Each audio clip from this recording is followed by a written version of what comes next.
Compañeros, muy buenas noches. Vamos a dar inicio a la sesión de promoción vertical de este taller para el proceso de apreciación docente y vamos a comenzar con nuestra sesión.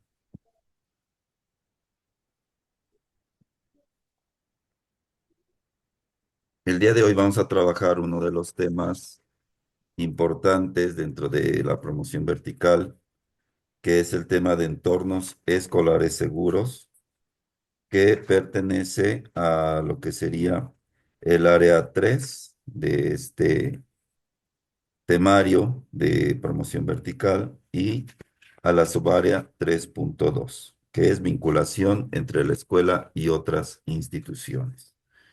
Comenzamos entonces con este tema. Primero que nada, maestra María del Rosario, ¿qué es un entorno escolar? Recuperemos algunos conocimientos. ¿Qué es Buenas un noches. entorno escolar? Buenas noches, maestra. Mm, ¿Sí me escuchó? Sí, adelante. ¿Se escucha? Sí, maestra. Bueno, es que los escucho cortados. Ok. El entorno escolar, pues como la palabra lo dice, es lo desde las aulas, los maestros, el personal que trabaja en la escuela, los libros, los útiles, los ambientes que nosotros creamos para el aprendizaje. Así es, maestra, muy bien. Ese es un entorno escolar, es todo lo que nos ¿Sí? rodea dentro de la escuela. Y este entorno escolar eh, tiene sus propias características y en esta ocasión lo que vamos a trabajar en este tema es cómo crear entornos escolares, pero que sean seguros para nuestras niñas, niños y adolescentes. Vamos a partir de un caso inicial. Le voy a pedir a la maestra Nancy que nos haga favor de leer este caso inicial, si es tan amable.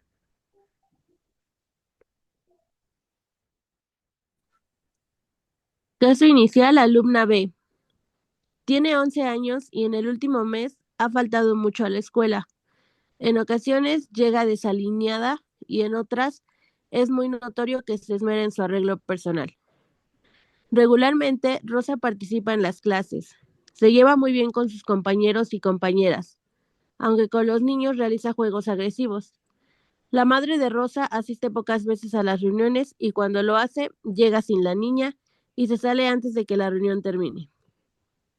Viven en la misma casa que los abuelos y la niña habla muy bien de ellos. Las amigas de Rosa se acercaron a la maestra para comentarle que ella les mostró unas marcas que tienen las piernas y brazos. La maestra se acercó a la niña y ella dijo que se había caído.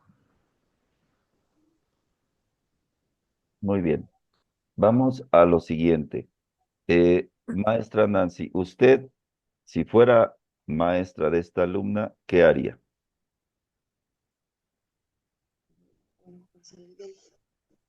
Primero hablaría con ella, trataría de ganarme su confianza para ver qué es lo que pasa y después de eso hablar con tutor y con los involucrados y después de eso pues ya pues hacer llamados de atención verbales, escritos y si no pues ya pasar a las instancias correspondientes. Muy bien. Maestra Bárbara, eh, dentro de los protocolos que nosotros trabajamos, cuando nos encontramos casos como estos, ¿qué es lo recomendable para usted? Hacer la investigación. Bueno, con base en los protocolos es hacer la investigación. Este, la ficha, hay una ficha de hechos ¿Un acta de hechos? y, ajá. Y ay, no me recuerdo ahorita. Ajá. Este, es que estoy saliendo de mi escuela. Ah, sí, maestra. ¿Qué deduce este maestro Gerardo? de un caso así, ¿usted qué deduce al observar esto? Usted como docente, ¿qué alcanzaría a deducir de esta niña? ¿Qué está sucediendo con ella? Pues que en su casa es probable que la estén agrediendo o que a lo mejor algunos de sus compañeros pues también le estén faltando el respeto. Ujú. Es algo Y que que se... por tanto, Sí, perdón, sí, adelante. por tanto, lo que significa que pues tiene pues varios problemas que hay que atender y hay que revisar pues adecuadamente para ver de qué manera se va a hacer la notificación de este asunto para irle dando un seguimiento, ¿no? Así es. Claro, es muy complejo. Cuando nosotros nos encontramos situaciones como estas en nuestra escuela, en primer lugar, se tiene que poner en juego la capacidad del docente de observación. Yo observo que la niña falta mucho, hay ausentismo y es una niña de 11 años, estamos hablando de una niña de primaria. Llega desaliñada, eso quiere decir, por un lado, que no está teniendo el cuidado adecuado desde casa, porque no es que llegue bien y en la escuela se desaliñe, llega desaliñada, es decir, no está recibiendo la atención que debiera tener, sobre todo en una niña de su edad. 11 años, pues es una niña que en muchas ocasiones todavía depende mucho del cuidado materno o del cuidado familiar, pero además nos encontramos con una conducta donde apreciamos agresividad. La niña es agresiva, realiza juegos agresivos. Eso generalmente indica, si es que tenemos alguna experiencia en el manejo de alumnos, pues nos indica que la niña está siendo violentada. No sabemos aún si en casa, no sabemos si en la misma escuela, pero ya hay un indicativo ahí de que hay un trastorno de agresividad en la pequeña.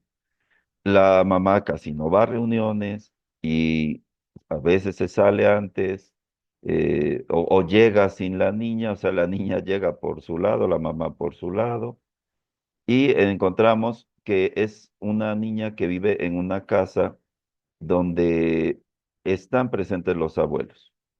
No dice si la señora es madre soltera, tampoco llega a esa conclusión, pero sí sabemos que hay, por lo menos hay una fortaleza porque la niña habla bien de sus abuelos, es decir, los abuelos sí son una figura de autoridad para ella.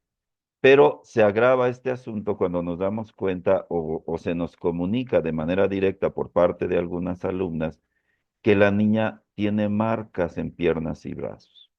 La niña dice que se cayó. Eso pues obviamente no lo podemos dilucidar de manera inmediata, si es una marca que se dio por algunas otras situaciones. Entonces, ahí está el problema. ¿Cómo vamos a entrarle a este problema sin que nosotros terminemos, pues, siendo parte del problema o incluso siendo el problema? Eso es muy complicado, ¿no?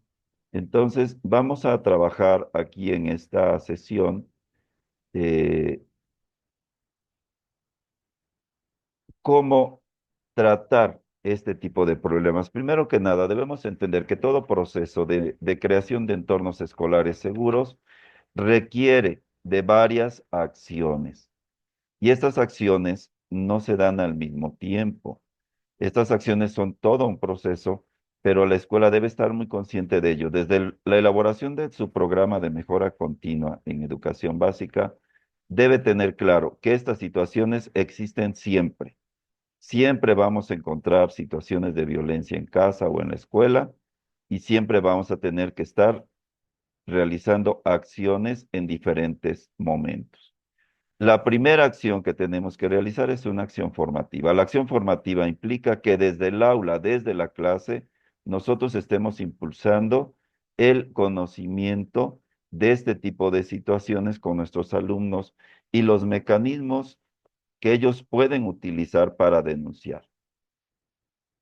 Además de lograr en nuestros alumnos el crear hábitos y actitudes de protección entre ellos y hacia su misma persona. Estamos hablando de acciones formativas en la escuela. Y tenemos en un segundo momento que prever algunas acciones o tomar algunas acciones preventivas, como cuáles. Protocolos de detección, por ejemplo, el que se les impartan algunas pláticas por algunas dependencias externas sobre la violencia intrafamiliar, sobre la violencia en la escuela, el cuidado de la salud, el cuidado de la higiene, etcétera. O sea, estamos llevando a cabo acciones preventivas. En un tercer momento, tenemos que establecer algunos mecanismos de prevención de situaciones de riesgo. Esta prevención de situaciones de riesgo en las escuelas implica el conocimiento de las áreas seguras, que los niños sepan cuáles son sus áreas seguras, el trabajar con los maestros, las formas del trato hacia los alumnos y el cómo reaccionar ante situaciones de riesgo, capacitar a nuestros docentes en el caso de situaciones de accidentes o de riesgo de nuestros alumnos. Tenemos en un cuarto momento que llevar a cabo algunas acciones para salvaguardar la integridad de los estudiantes durante el ingreso y salida de la escuela, es decir, que haya algún protocolo, si hay guardias en la entrada para que algún docente reciba a los muchachos, si podemos establecer alguna brigada con los papás para que los papás estén presentes en la hora de entrada, si hay necesidad de establecer algún filtro o algún control en el caso de que estemos a pie de carretera para que los evitemos que haya algún alumno lesionado por algún vehículo, etcétera. O sea, esas acciones para salvaguardar la integridad de los estudiantes durante el ingreso, pero también durante la salida, que a la salida haya un mecanismo para la entrega de niños, sobre todo si estamos hablando de niños de primaria, para que los papás reciban a sus niños, que no se vayan solos, o en el caso de secundaria, pues para que por lo menos haya un docente o un prefecto o alguien del personal eh, verificando que la salida sea en calma, que los alumnos salgan de manera ordenada, que no haya pues elementos distractores afuera o perturbadores del orden, como pueden ser alumnos de mayor edad fumando o tomando o que puedan llegar a agredir a nuestros alumnos. Todas estas acciones de salvaguardar la integridad de los estudiantes deben estar ya establecidas desde nuestro programa de mejora continua. Y tenemos en un quinto momento que saber cómo reaccionar ante alguna crisis, cómo reaccionar, cómo dar un buen trato para que nuestros alumnos se recuperen emocionalmente en un contexto de emergencia. Y un sexto momento donde vamos a establecer mecanismos para la detección, atención, canalización y denuncia en casos de violencia. Es decir, cuando ya, a pesar de las acciones formativas, preventivas, eh, de salvaguarda de la integridad, etcétera, de cualquier modo se da una situación de violencia, tenemos que saber cómo accionar en ese momento, cómo vamos a llevar a cabo la detección, la atención y canalización y denuncia en casos de violencia. Y en un séptimo momento, algunos consejos para el uso del Internet, porque también es importante. Bien, tres acciones formativas para tener entornos escolares seguros. Hay muchas, aquí solamente se mencionan algunos ejemplos. Maestra Nancy, ¿nos puede leer algunos ejemplos de acciones formativas que ustedes realizan en su escuela?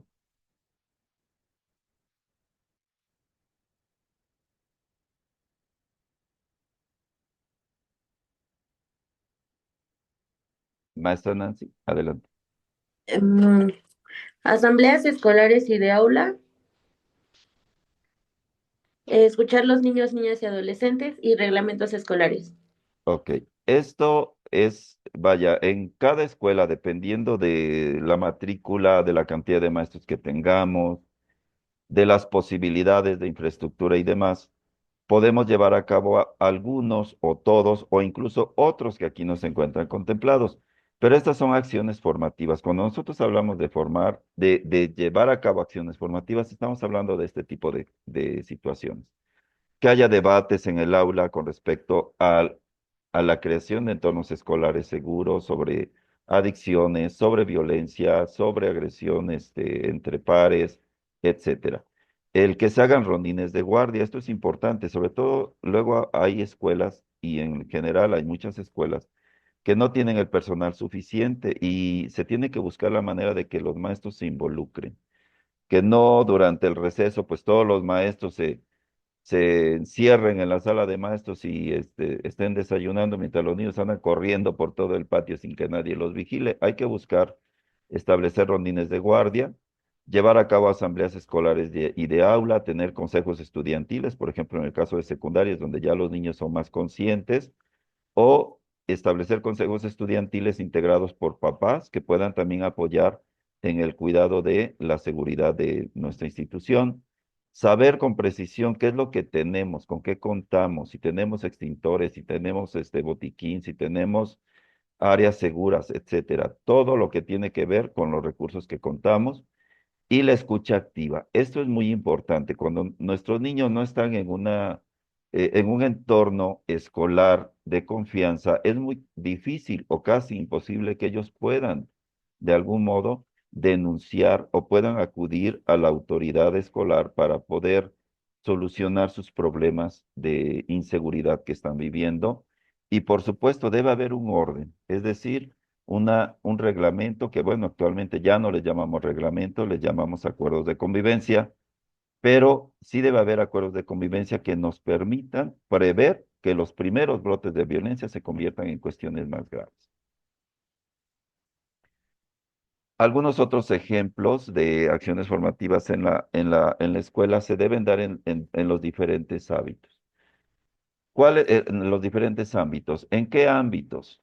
En el desarrollo de habilidades para la vida, en la promoción de acciones para la cultura de paz, promover la participación y el diálogo en la escuela, eh, lograr que nuestros niños, niñas y adolescentes participen, o sea, que se sientan parte de este proceso y logren a través de esa participación llevar a cabo un manejo pacífico de conflictos. Algunos o generalmente van a requerir de la intervención de los padres o tutores de estos chicos y nosotros tenemos que lograr que estos conflictos que se den en la escuela se resuelvan de manera pacífica. ¿Mediante qué? Mediante comunicación asertiva y que nuestros alumnos e incluso nuestros padres y nuestros maestros aprendan a manejar y regular sus emociones, porque luego también eso a nosotros mismos nos falla, ¿ok? Que se logre una educación inclusiva, promover una igualdad de género, impulsar el valor de la diversidad y lograr una orientación hacia la familia. Todas esas son acciones preventivas. En todas estas, acciones formativas. Todas estas que están aquí en este temario son acciones que nosotros tenemos que estar vigilando y que tenemos que, o debemos tener claro que son acciones formativas. ¿Por qué formativas? Porque estamos formando. Es un proceso constante, permanente, donde estamos formando al alumno, a la alumna, y estamos creando en ellos hábitos, valores y actitudes. ¿Ok? Y ya las acciones preventivas se dan en dos ámbitos particulares. El primero de ellos es la familia. Las acciones preventivas deben venir desde la familia y eso tenemos nosotros que hacerle claridad a nuestros papás. Desde la familia, desde la preparación que se da para la escuela, desde que el niño aprenda a llegar solo o que aprenda a cuidarse, que llegue limpio, que llegue con sus útiles completos, que llegue eh, bien a la escuela, tanto en lo físico como en lo emocional. Es decir, la familia es el primer escalón desde donde se tiene que prevenir que el alumno no sufra de violencia o de acoso o de maltrato.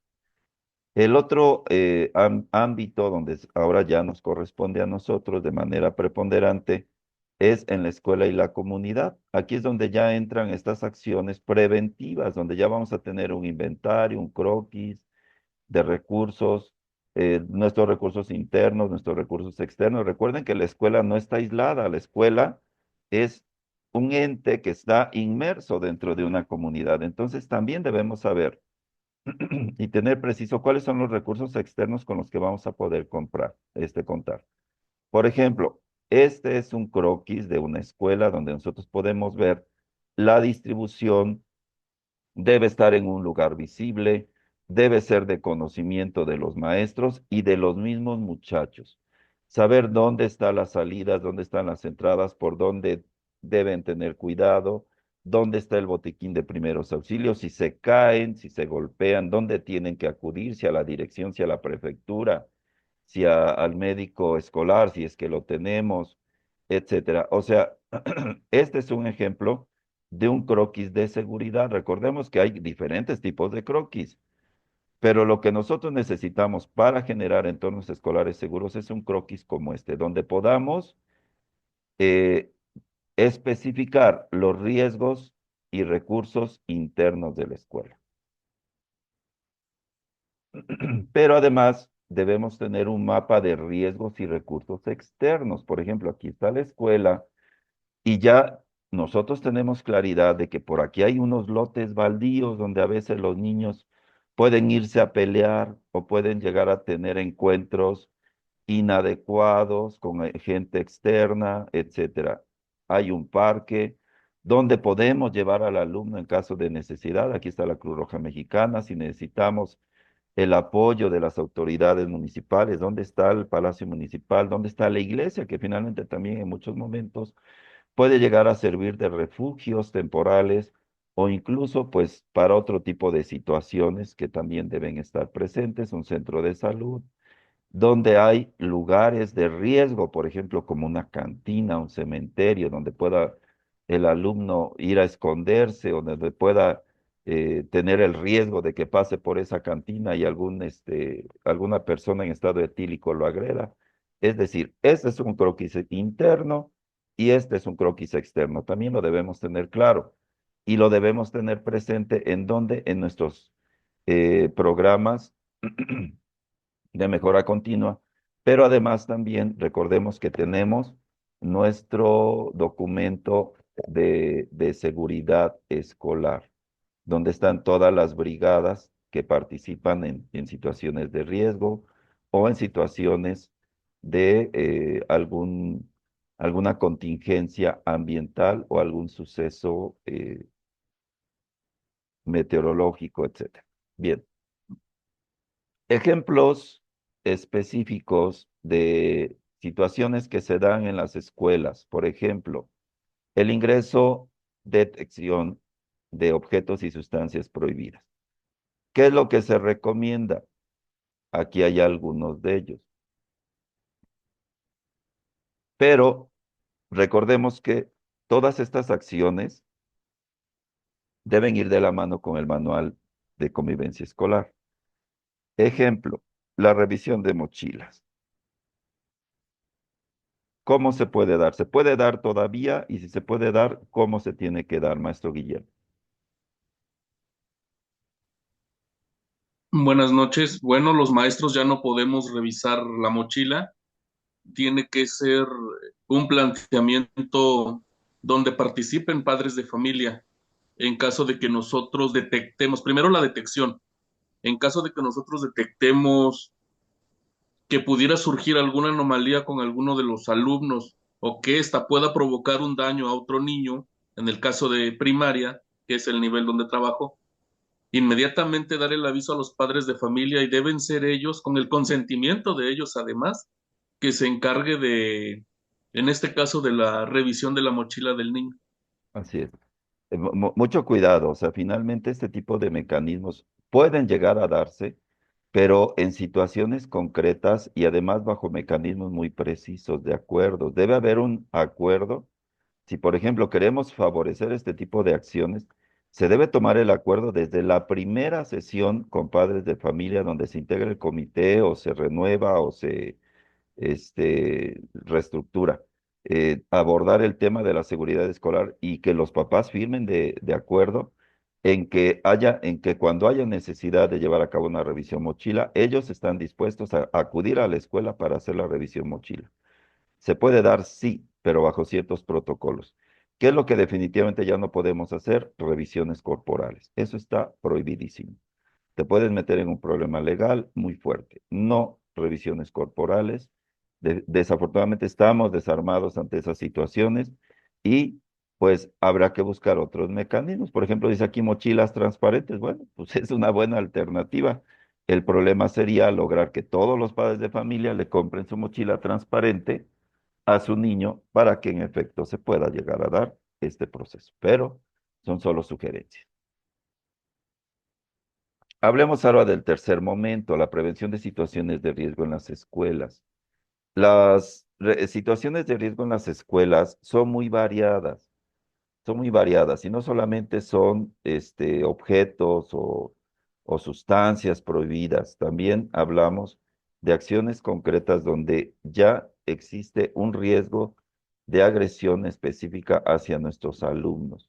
Por ejemplo, cuando en la cercanía de la escuela hay algunos elementos perturbadores del orden, como cantinas, como espacios abiertos, sin vigilancia, etcétera. Entonces, ¿cómo tenemos que actuar ante una situación de riesgo en la cercanía de la escuela? Eso va a depender en gran medida de los apoyos externos que podamos tener y de lo que nosotros podamos llegar a realizar como escuela.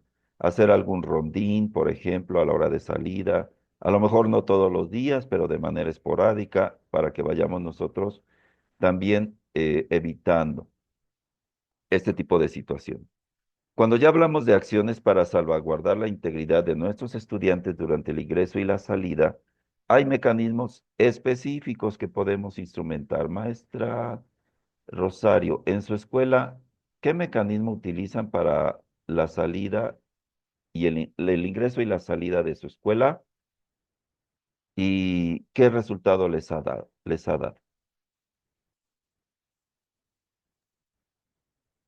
Maestros, nosotros en entrada, la entrada está a cargo de dos docentes que tienen la guardia. Se revisa que los pequeños pues porten su gafet, se les pone el gel antibacterial, eh, pues se atiende a los padres de familia después de la hora de entrada. A la salida, pues no entregamos a ningún niño a desconocidos, solo a los padres que porten el gafet que se les asignó en las inscripciones para la seguridad de ellos. Han llegado casos de personas ajenas o que no lleven el gafet para ver si pueden recoger a los niños. En ese momento se les hace llamada telefónica a los tutores para ver si lo autorizan o incluso pues se les ha pedido el INE a los tutores donde ellos autoricen a otra persona a recoger a sus hijos y pues nos ha dado muy buenos resultados. Muy bien, qué bueno, maestra, que están ustedes llevando a cabo este tipo de protocolos. Es muy importante dejar el ingreso y la salida a la buena de Dios. A la larga le va a traer problemas y fuertes a una institución. Debemos ser muy cuidadosos porque a partir del momento que un niño pone el pie en la escuela, es tu responsabilidad. Si el alumno se escapó, se brincó la barda sin que tú te hubieras dado cuenta, de cualquier modo, tienes responsabilidad y bueno, ahí viene la investigación. Si resulta que la niña, el niño se escapó y pues tú dices, bueno, pero es que yo no puedo tener 20,000 ojos para ver a todos mis niños. Bueno, de cualquier modo, tú debes tener algún mecanismo. Si ya sabes que tienes una población media tremenda, bueno, pues cámaras, mecanismos de registro al ingreso, horarios específicos para atender a padres de familia. Hay veces que los papás se nos meten hasta la cocina y ya no sabemos ni quién los dejó entrar. Al prefecto se le olvida cerrar el portón con candado, con llave, y bueno, finalmente son problemas. Por eso es importante que estos mecanismos los tengamos bien claros. Y estos mecanismos, ¿dónde se establecen? En el Consejo Técnico Escolar. Y cada consejo técnico escolar tenemos que estar revisando si estamos haciendo el trabajo de manera correcta y qué resultado nos está dando. Además de esos ejemplos, pues tenemos aquí otros, por ejemplo, salidas escalonadas, para que no salgan todos en tropel, sobre todo cuando hablamos de niños, sobre todo en primaria es muy complicado, porque coexisten, cohabitan, digamos, grupos etarios muy diferentes. Por ejemplo, los niños de primero, de segundo, que son unos pequeñitos, y luego salen corriendo los de sexto, casi casi atropellando a nuestros niños. Hay que ser muy cuidadosos con eso. O bien verificar que salgan por puertas diferentes, dependiendo de su grado, que no se deje salir solos a los alumnos, por ejemplo. Luego se nos hace bien fácil. Oye, mijito, vete a comprarme unos tamales, ¿no? Allá a la esquina, no. Los niños no son mandaderos de los maestros. Ningún niño tiene que salir a ser mandado ni salir solo de la escuela. Eh, Buscar que los padres de familia en efecto los recojan y que en caso de no poder hacerlo, pues que se identifique plenamente a quien lo va a hacer y que haya un espacio específico para que en dado caso que haya alumnos que no sean recogidos de la escuela, estén seguros. No dejarlos ahí en la entrada. Bueno, aquí espérate en la entrada que venga tu papá. No, no, no. A ver, te me metes a la escuela. Aquí te vas a sentar, aquí en la prefectura, aquí en este pasillo, aquí están las bancas, aquí vas a estar. Y alguien que esté vigilando que ese niño no se retire solo. Son algunas de las acciones que se pueden también dar. Y hay algunos otros ejemplos más, por ejemplo, los alumnos mayores de 9 años. Por ejemplo, nosotros en la secundaria ya, nuestros niños pues ya se van solos, ¿no? Pero los papás ya saben. Y si algún papá dice, no, es que mi hijo se tiene que ir cuando yo venga, pues, ah, perfecto, entonces a ver, usted se va a comprometer a venir a tal hora. Usted tiene que presentarse 5 minutos antes de la salida para que su niño no lo esté esperando. Luego se nos da eso, que tenemos a los niños esperando al papá una hora, media hora, y es muy complicado. Ya los maestros ya se tienen que ir, ya tienen que cerrar la escuela y el niño está ahí esperando a que el papá se acuerde de ir por él. La identificación, la credencialización, así como lo tenían, y además que hay que revisar en qué condiciones llegan a la persona que va a recogerlo. Hay ocasiones en que sí se ha dado que llega una persona alcoholizada o incluso bajo la influencia de algún estupefaciente.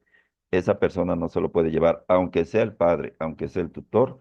Nosotros no podemos hacer eso, tenemos que buscar a alguien más que pueda ir por el niño y hay que tomar acciones con los papás que recurrentemente eh, llegan tarde a recogerlos. Aquí se menciona que incluso pues se les reporte a la Procuraduría para la Protección del Niño y el Adolescente. Ya meternos en una situación así ya es, digamos, una situación extraordinaria, porque ya implica que la escuela se mete en una cuestión legal que muchas veces pues puede desembocar en problemas para el mismo maestro o de agresión de los papás, porque como que me fueron a denunciar. Entonces hay que ser cuidadosos. De cualquier modo, es una acción que hay que tener presente. Que los padres ingresen solo con cita, que la salida antes del fin del horario sea por escrito y autorizada por el director, porque finalmente es él quien tiene que responder ante alguna situación. Y si hay contingencias o riesgos, debemos tener un mecanismo para poder informar a los padres que tienen que ir por sus hijos antes de la hora de salida.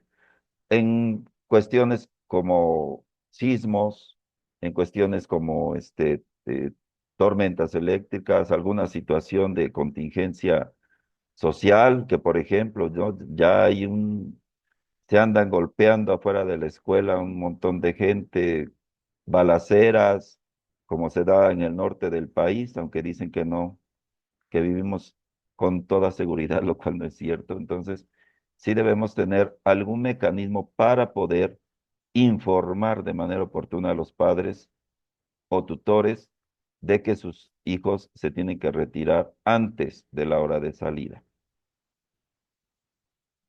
¿Qué otras acciones? Cuando hay un cambio de horario se debe notificar con anticipación. A veces somos, bueno, mm, hablo de manera general. A veces somos dados a que, ay, no, pues es que hoy es el cumpleaños del Direct, hay que hacerle su comida, pero hay que sacar a los niños más temprano.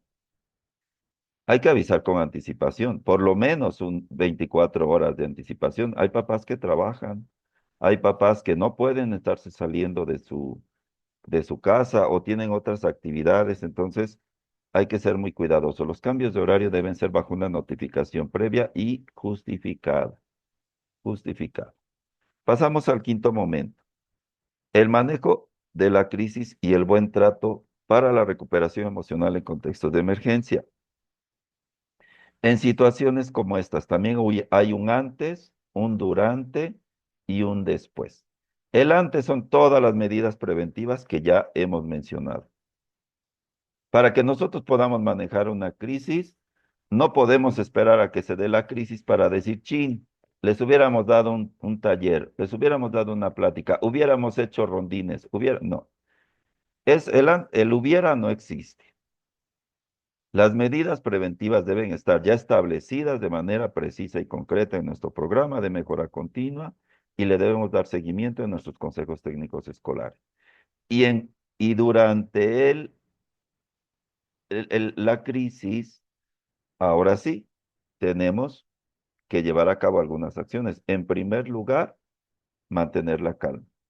El maestro no, o la maestra no puede ser el primero que comience a gritar cuando está temblando. Ah, salgan, corran. El maestro es el guía, es el que le tiene que dar seguridad al alumno, a la alumna. Y aunque se te esté cayendo el cielo, tú debes mantenerte calmado. Si quieres asegurar que tus alumnos se mantengan calmados, el primero que se debe calmar eres tú, para poder incluso tomar decisiones bien pensadas. Cuando perdemos la calma, perdemos todo y ya no sabemos qué hacemos, salimos corriendo y de ahí se suscitan infinidad de situaciones. Y después hay que saber cómo derivar y canalizar lo que suceda. Que ya terminó el sismo, pero una de nuestras niñas le dio una crisis de ansiedad. ¿Qué hago? ¿Qué haría usted, maestra Bárbara, si a una de sus niñas le da una crisis de ansiedad después del sismo? La agarra a cachetada. Permane- Sí, sí, casi, casi, no. Permanecer ahí a su lado sí. para que se sienta segura, para que no se sienta, pues, más sola o más, o con la crisis más, fuerte. Y tratar de tranquilizarla, a lo mejor, que se siente en una posición correcta para que pueda respirar de manera correcta, porque a veces a las alumnas, digo, ha pasado y que les dan crisis de ansiedad y no por una situación así. Me imagino que en una situación así sería más grave. Entonces, pues procurar tranquilizarla, que esté en un lugar cómodo, en un ambiente cómodo para que pueda respirar de manera correcta. Decirle que ya se le marcó a sus papás, que ya van a venir. Muy, Eso es lo que haría. muy bien, claro. Recuerden, la atención debe ser inmediata. No podemos esperar decir, ay, no, es que ya le hablé a los papás, pues cuando vengan. No, no, no. El primero que está ahí presente es el maestro. Si tú no haces nada y dejas que la niña llegue a tener una crisis de ansiedad, que puede ser tan sencilla como una pérdida o una taquicardia o una pérdida superficial de la respiración, se puede convertir en otra cosa más grave. Y si ya para cuando lleguen los papás tu niña ya se te desmayó, ya está hiperventilando, pues ya van en contra tuya. Pues bueno, maestro, usted estaba acá porque no hizo nada. Entonces, la primera acción debe ser inmediata y debe ser, en efecto, buscar tranquilizar a la niña, al niño. Y mientras estoy tranquilizando, ya se le está avisando a los papás de inmediato, no esperar, decir, no, mira, ahorita que se calme, ya si no se calma, le hablamos a los papás. No, no, no, debe ser en el momento. Por aquí atiendo la contingencia, por aquí atiendo la situación de mi niña y por aquí estoy marcando a los papás para que vengan de inmediato, si tienen seguro, si tienen que traer transporte, explicarles de manera clara, sencilla y calmada qué está sucediendo con su hijo. Desde ahí hablarle de manera calmada, porque si tú le dices, oiga, señor, es que su niña se está poniendo muy mal, venga corriendo. No, discúlpeme. Mal, mal hecho. Hay que mantener la calma. Muy bien, maestra Bárbara. Algunas recomendaciones vienen en el programa CIPINA, seguramente algunos de ustedes lo conocen. Algunas recomendaciones que se dan para cuando nosotros estamos en una situación de sucesos violentos. Hablemos ahora de cuestiones como, por ejemplo, se cayó un niño del segundo piso, ¿no? Híjole, bien complicado. Pero además del niño, los demás niños que pueden haber llegado a ver eso, o que hay una balacera, hubo una balacera afuera, o que ya atropellaron a la señora ahí en la entrada de la escuela. Hay algunas recomendaciones que se dan en momentos en que se dan situaciones violentas. En primer lugar, pues no podemos tratarlos como si fueran unos retrasados mentales o que no entienden las cosas. Hay que hablar con ellos con claridad. No hay que ocultarles los hechos, no hay que evitar hablar de ello, pero además hay que hablar de una manera profesional, no sobreexponerlos, no ahora, ay, pues como ya pasó este suceso, a ver, y ahora sea la comidilla de toda la escuela, ¿no? Hay que evitar su sobreexposición. Si es una situación violenta que se ha dado dentro de la escuela, evitar que los niños vayan a ver. Que ya el niño que se fracturó la pierna y que quedó tirado en el patio, ahora todo mundo corra a ver al niño. No, o sea, a ver, no sobreexpongamos a nuestros niños a esas imágenes ni a las noticias. No tiene tampoco ningún caso. Hay que hablar con ellos de acuerdo a su edad. Hay que entender que hay niños que ya entienden cuestiones como la muerte, por ejemplo, en un niño de secundaria, que ya podemos hablar con mayor este, amplitud del tema, porque falleció su compañerito que se suicidó o porque atropellaron a X persona en la calle y él lo vio.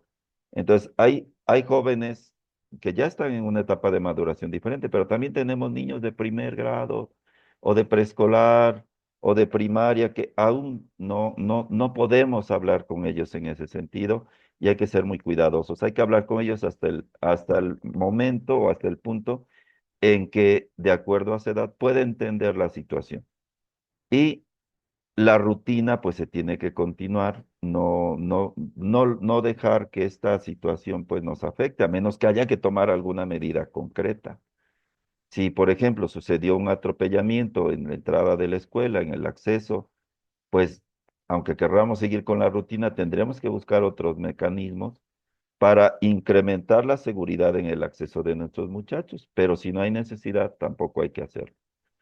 Lo primero es cuidarnos a nosotros también. Luego, por querer hacerla de héroes, a veces nosotros o el docente termina también pues afectado. Hay un niño que se está electrocutando, por poner un ejemplo, que espero que a nadie le suceda. Se está electrocutando en el taller de computación porque metió el conector de su teléfono.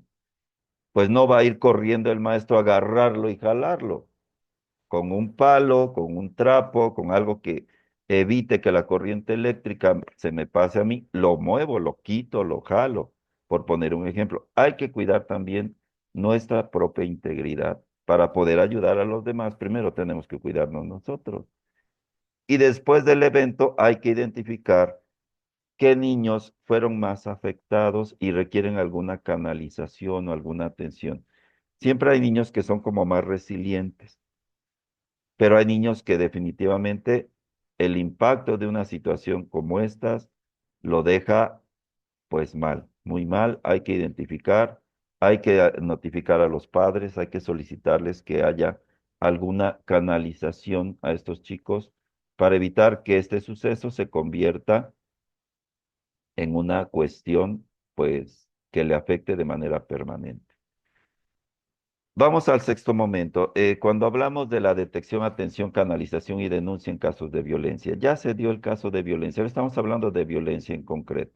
Porque recuerden que los entornos escolares seguros, pues no solamente es por cuestión de drogas o de alcohol o de eventos catastróficos, también tenemos situaciones humanas provocadas por los mismos alumnos o a veces hasta por los papás o por los mismos maestros. Se ha dado el caso de maestros que han agredido a alumnos o a papás.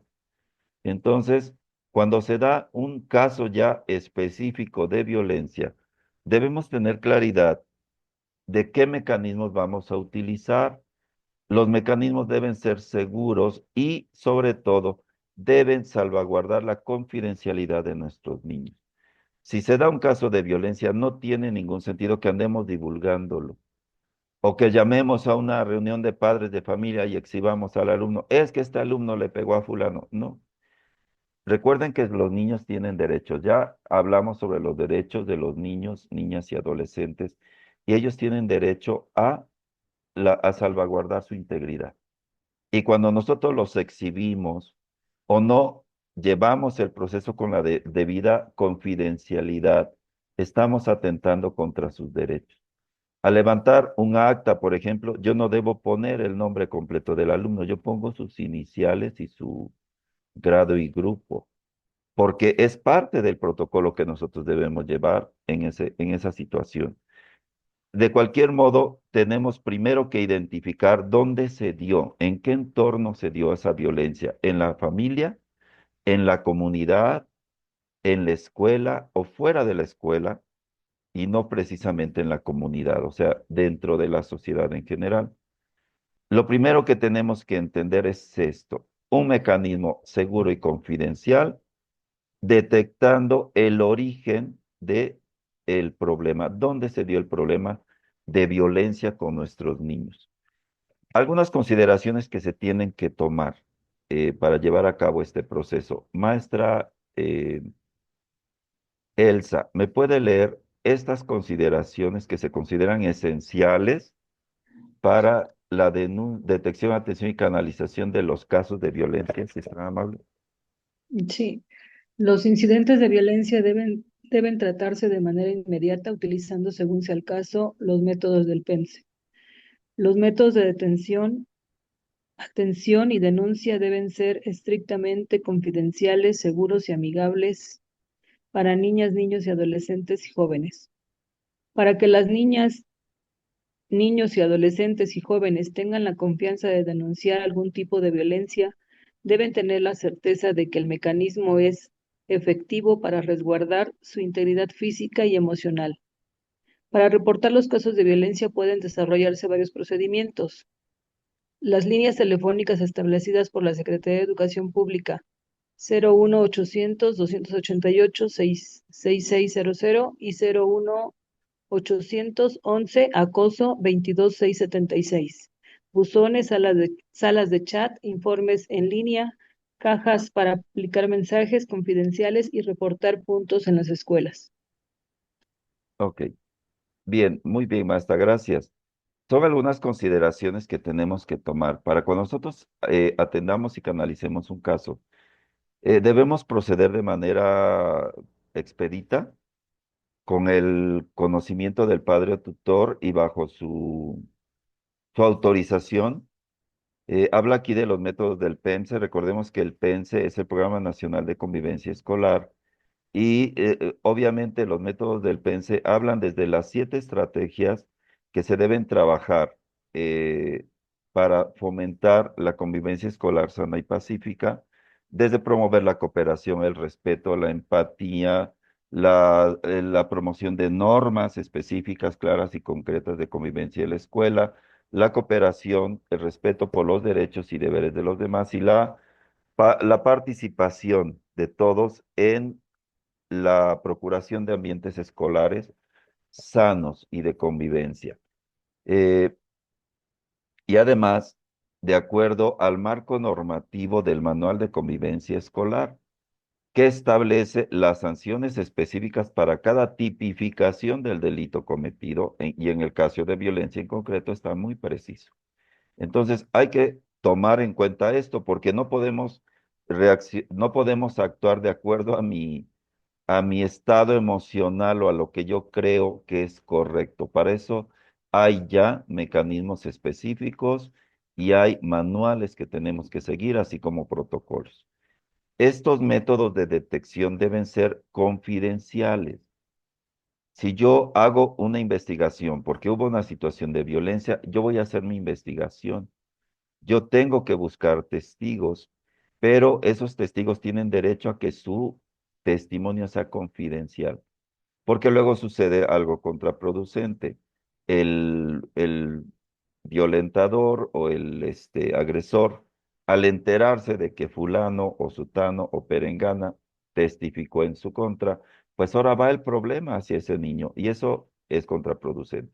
Deben ser confidenciales, seguros y amigables. Esos métodos de detección, atención y denuncia eh, deben de tener claro los niños cuando nosotros los mandemos llamar a que hagan una denuncia. Lo primero que debemos decir, yo te aseguro que tu integridad física y emocional está bajo resguardo. No te va a pasar nada. Y tenemos que ser capaces de asegurarlo, no solo en la palabra, sino en los hechos. Y debemos tener nuestro propio directorio como escuelas de las instancias a donde podemos acudir para poder darle seguimiento a una situación de violencia.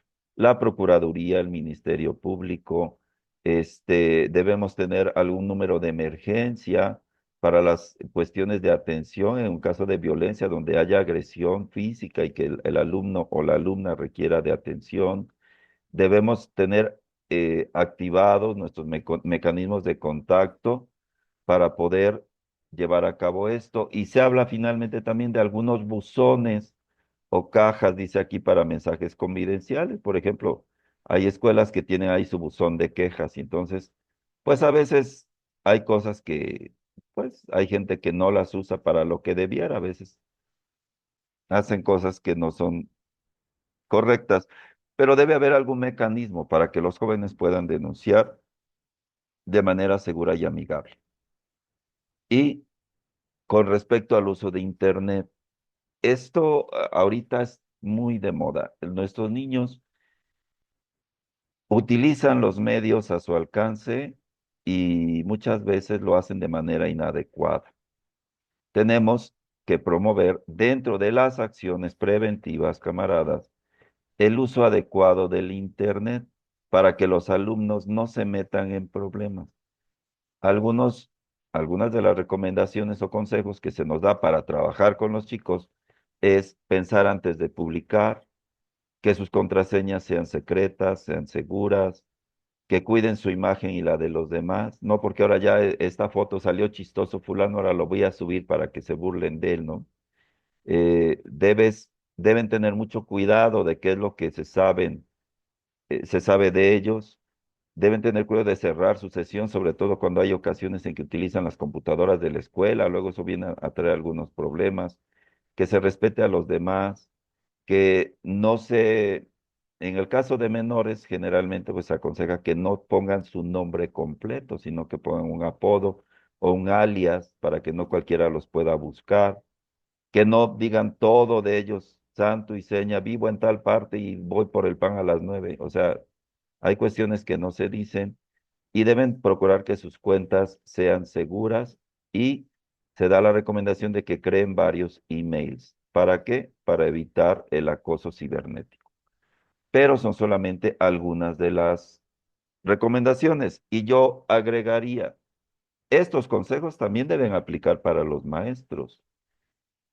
Tenemos casos y vemos casos todos los días, pues de maestros que como dicen, ah, pues es que es mi Facebook. Y entonces, como es mi Facebook, yo aquí puedo subir lo que se me dé mi gana y aquí subo mi foto echando chelas el domingo. Viva, viva el domingo, ¿no? Y al rato resulta que los papás ven el Facebook del profe y ya lo andan acusando. O ya tenemos de amigos a todos nuestros alumnos. De preferencia evitemos ese tipo de situaciones. Recordemos que entre menos vías de contacto tengamos con nuestros alumnos, menos problemas llegamos a tener. Desafortunadamente ya las redes sociales se han convertido en algo muy útil, pero también en una amenaza constante cuando se hace mal uso de ellas. Entonces, aplica también para nosotros, camaradas. Con esto concluiríamos la sesión de hoy, compañeros. El tema fue entornos escolares seguros. Son sugerencias, son momentos que se tienen que trabajar y se tienen que respetar, Pero lo interesante de esto es cómo aplicarlo. Si, por ejemplo, en un estudio de caso como el que nosotros tenemos al inicio, hablamos de que nuestra alumna, en este caso inicial, tiene estas características. Ahora sí, vamos a ver. Ya al principio algunos opinaron, no, pues yo haría esto, yo haría aquello, yo haría lo otro. Esta niña sufre un caso de violencia y ahora tú tienes que llevar a cabo un protocolo, un antes, un durante, un después en la prevención, en la detección y en la atención y canalización de situaciones de violencia. Maestra Graciela, explíqueme, así de manera muy sucinta, ¿usted qué haría en este caso? Antes, durante, después, ¿qué acciones de prevención, qué de detección, qué de atención y qué de canalización? De acuerdo a lo que vimos.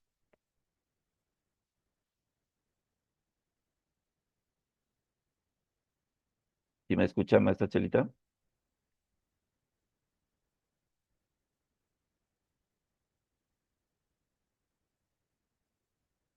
¿O alguien más que de manera voluntaria quiera darnos su participación?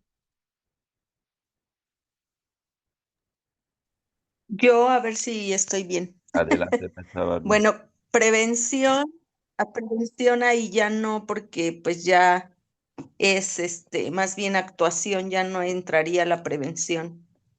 La prevención es antes, y antes, bueno, pues a lo mejor los talleres para padres, por decir algo.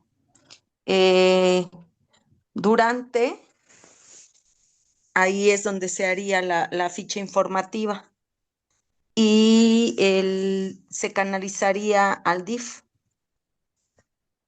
Yo había leído el protocolo y hay una parte, pero creo que es en la violencia, pero es dentro de la escuela en donde inclusive se hace un acta de hechos y se da a supervisión y él a su vez al nivel.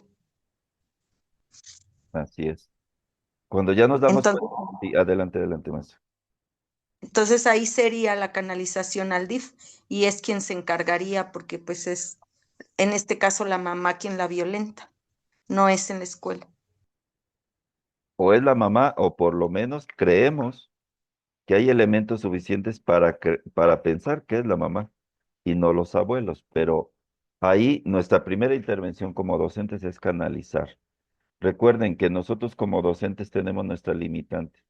Entonces, podría ser, si no es un caso tan grave, en lugar de canalizar inmediatamente, hacer un primer acercamiento, ¿no? No irnos de inmediato a denunciar al DIF. Puede haber un acercamiento previo con la familia, pero eso ya lo determina la gravedad del asunto. ¿Qué tan grave es? No tenemos aquí en este momento a la niña para ver qué clase de marcas tiene, ¿no? Si son marcas de cigarros, si son marcas de golpes, o si son marcas contundentes, o si son marcas de cable. Bueno, sí, sí, ya cuando una situación se da y comprobamos que la niña tiene marcas evidentes de maltrato, de inmediato es la denuncia ante el DIF, pero pudiera ser que no lleguemos a tales grados, que primero busquemos un acercamiento con la familia y si eso no surte efecto, ya podemos pasar a un segundo momento, ¿no? Muy bien, maestra Bárbara, gracias. Tengo una duda. Sí. Si es un maestro quien detecta, hay que procede. ¿Él a directivos o él a prefecto, prefecto a directivos? ¿Cómo es? El proceso es escalonado. El primero en detectar es el que debe o el que determina, su posición determina la acción. Si el que detecta es el maestro lo que tiene que hacer es levantar en su bitácora docente el hecho y notificar por escrito a la dirección de la escuela o a prefectura para que de ahí ya la autoridad escolar lleve a cabo las acciones conducentes. Por lo general, todo el peso de estos procesos recae en la dirección de la escuela. Por eso es tan importante que lo conozcamos, porque ustedes van para directores o algunos ya son directores comisionados. Entonces, ¿en quién recae la responsabilidad de este tipo de procesos? Es en el director. El docente lo que debe hacer es llevar a cabo un levantamiento del suceso en su bitácora. Recuerden que se los he venido insistiendo mucho. No estamos acostumbrados a trabajar con bitácora ni de grupo ni de maestro. Yo como maestro tengo una situación problemática en mi salón, en mi grupo, en la escuela, en el patio.